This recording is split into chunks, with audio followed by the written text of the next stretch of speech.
վարչապետ, ես կրկին ուզում եմ Հայաստան-Ռուսաստան հարաբերություններից ձեզ հարցնել, երեք այդ պաշտոնական ծանուցումը հայտարարությունը, որ հնչեց Մոսկվայից Գազային պայմանագրի վերաբերյալ, ասվեց, որ նամակը ուղարկվել է, ես ուզում եմ դուք մանրամասնեք, արդյոք Հայաստանին ծանուցվել է, որ 2013-ի Գազային պայմանագրի պայմանները վերանայվելու եւ գազը օրինակ թանկանալու է, ինչի մասին իրենք ակնարկում են, եթե ոչ, ապա ինչի մասին է նամակի բովանդակությունը։ Այս սցենարի դեպքում Հայաստանը պատրաստ է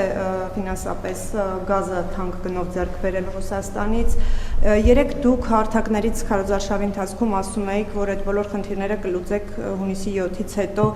սա արդյոք նշանակում է, որ դուք ուղիղ կապ եք տեսնում ընտրական պրոցեսի եւ Ռուսաստանից հնչող այս հայտարարությունների միջև, եթե այո, ապա ինչի համար եւ ինչ նպատակով են այդ հայտարարությունները հնչում եւ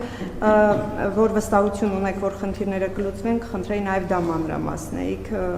ինչպես եք համոզված, որ կլուծեն։ Ես Ռուսաստանի նախագահի եւ Ռուսաստանի կառավարության ղեկավարի հետ ունեմ վստահելի հարաբերություններ եւ առաջին անգամ չէ, որ հարցեր են ծագում, որոնք բարձրաբանման կարիք ունեն եւ նաեւ Ռուսաստան Կրեմլը պաշտոնապես հանդես է եկել մեկնաբանությամբ, որ հարցեր կան, որոնք պետք է բարձրաբանվեն, այո, այդ հարցերը կբարձրաբանվեն։ Ես հասկանում, ես նախկինում էլ ասել եմ, որ Հայաստան-Ռուսաստան հարաբերությունները տրանսֆորմացիայի փուլում են։ Եվ ես դա տրական տրանսֆորմացիա եմ համարում եւ երեկվա հանրահավաքներում, հանդիպումներում ես նաեւ դրան եմ արձագանքել,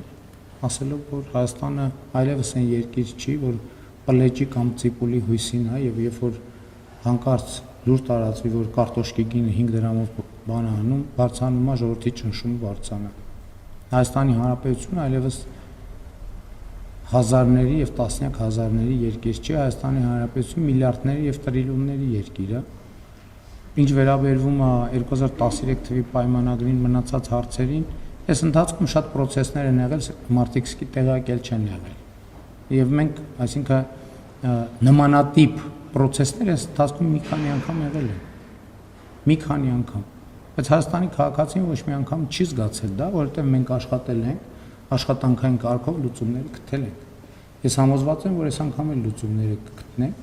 Ինչու եմ համոզված, այդ թվում եմ պատճառով, ասել եմ, որովհետեւ ես մի հատ պաշտոնյան եմ, ով Եվրասիական տնտեսական եւ միջկառավարական խորհրդի անդամ է, եւ բարձրագույն տնտեսական խորհրդի անդամ է։ Ես ուզում եմ մենք պատկերացնենք այս լծակի մասշտաբը եւ այդ լծակի ընձեռած հնարավորությունները։ Ես կարծում եմ, որ այս լծակները մեզ հնարավորություն կտան կոնստրուկտիվ երկխոսության ճանապարհով գտնել բոլոր հարցերի լուծումները։ Հայաստանի Հանրապետության տնտեսության, ինչպես ասացի, ոչ մի բան չի սպառնում։ Հայաստանի Հանրապետության տնտեսությանը սպասվում են միլիարդների ներդրումներ։ Եվ այո, կա գործոններ, որոնք որոշակի նյարդ են առաջացնում Հայաստան-Ռուսաստան հարաբերություններում։ Ես ձեզ հետ այս ֆորմատով խոսել եմ, մասնավորապես երկաթուղու հետ կապված խնդիրը, որովհետև մենք պիտի այս պատմական շանսը օգտագործենք։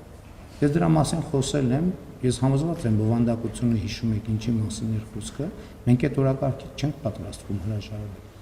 որովհետև մեր սեփական երկաթուղին մենք չենք կարող թողել, որ ինքը կներեք մնա մետաղի ջարդոնի կարգավիճակում։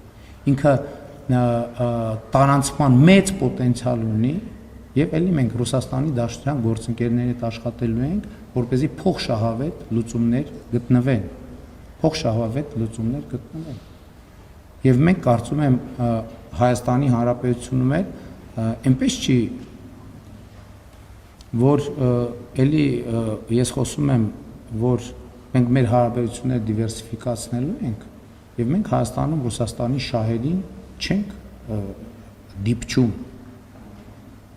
Եվ ես պատմել եմ բրիֆինգում, էլի, որ բարձրագույն մակարդակով ես հարց տվել եմ, ասել եմ տվեք ցույց տվեք կոնկրետ օրինակը, թե որտեղ մենք ձեր շահերին վնասել եւ պատասխան չի ինչել։ Հետևաբար կարող են լինել էմոցիոնալ, երբեմն սադրանքների տրված հայտարարություններ, բայց մենք ներվի մեջ չենք մտնելու, մենք ասել ենք, որ Ռուսաստանի լեզվակռվի բանավեճի մեջ չենք մտնելու եւ ընդհակառակ աշխատանքային կարգով բոլոր այդ թվում ամենապրոբլեմատիկ հարցերը քննարկելու ենք, բայց մենք չենք պատրաստվում նաեւ հրաժարվել մեր ռազմավարությունից Հայաստանը այլևս չի մտնելու մի վիճակի մեջ, որ այլընտրանք չունի։ Չի լինելու այդպիսի վիճակ այլևս երբեք, որևէ հարց։ որևէ հարցում։ Կլինի տնտեսական, կլինի քաղաքական, կլինի անվտանգային, կլինի արտահանման, կլինի ներմուծման։ Եվ մենք գնալու ենք այդ ճանապարհով։ Եվ այն, որ մեր գործընկերների ուշադրությունն եմ հրավիրում են փաստի վրա, որ երբ որ հայտարարություններ են հնչում, որոնք իրենց խորքում սպառնալիք են պարունակում, տնտեսական կամ որևէ այլ,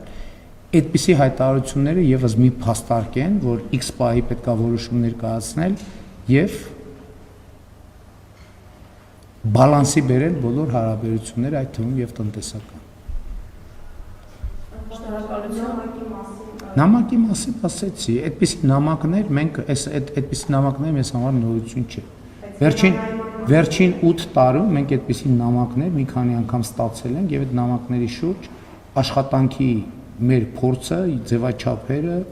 եւ բանաձևերը ունենք եւ նախկինում այդ փորձը ցույց է տվել իր արդյունավետությունը։ Շնորհակալություն հաջորդ հարցը ֆակտացնել։ Շնորհակալություն։ Մենք այդ նամակներից մի անգամ չենք ստացել։ Մենք այդ նամակներից ստացել ենք մի քանի անգամ, վերջին 8 տարում մի քանի անգամ։ Ես գոնե 3-4 նման դեպք հիշում եմ։